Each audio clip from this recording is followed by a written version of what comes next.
দল এবং ধর্ম যার যার অবস্থানে থাকবে। আসসালামু আলাইকুম রহমতুল্লাহ।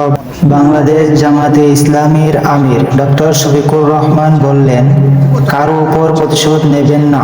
জামায়াত প্রতিশোধের রাজনীতিতে বিশ্বাস করে না, তবে অপরাধীদের আইনের আওতায় আনতে হবে।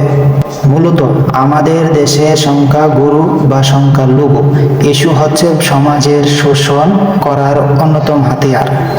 আমরা ধর্ম, বর্ণ ও গোত্রে নির্বিশেষে সকলেই বাংলাদেশি।